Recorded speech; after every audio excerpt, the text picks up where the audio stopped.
You ask Tiger to calculate. This deals with linear inequalities with one unknown. The final result is a equal or smaller than 1. Let's solve it step by step. Group all constants on the right side of the inequality. Subtract 4 from both sides.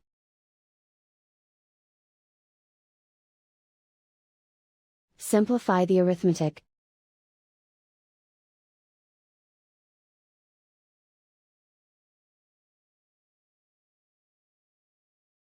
Isolate the a.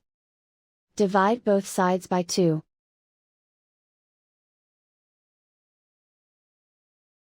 Simplify the fraction.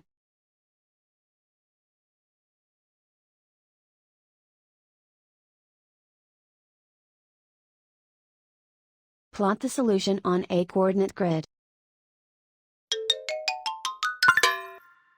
And so the final result is a equal or smaller than 1.